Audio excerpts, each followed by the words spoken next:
A las 4:30 de la tarde partía desde el túnel de Hoya de Roda, en el límite entre las provincias de Cuenca y Valencia, el primer convoy en pruebas del AVE.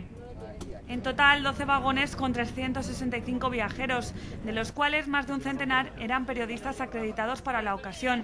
El resto, políticos y empresarios, además de miembros de la sociedad civil.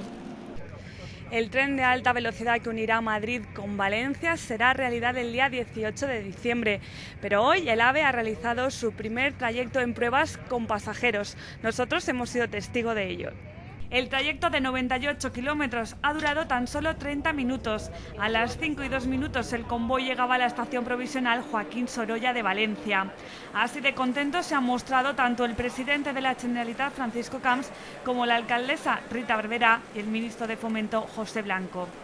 Ahora sí, tras años de reivindicaciones y retrasos, por fin la alta velocidad ha llegado a nuestra ciudad.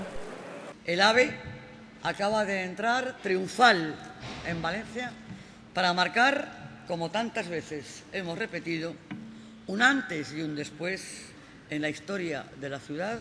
En esta fecha tan feliz dejamos de lamentarnos por el retraso con el que muchos pensamos que el AVE llega a Valencia y celebramos que ya está aquí. Y lo celebramos con toda sinceridad. Se va a inducir hasta 800.000 nuevos viajes entre Madrid y la Comunidad Valenciana.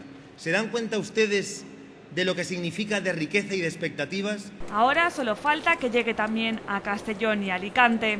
Una vez puesto en servicio, el AVE a Valencia irá destinada, como me recordó el conseller, el secretario general de mi partido y el presidente de la Generalitat, irá destinada al compromiso de que la alta velocidad llegue a Alicante en el año 2012.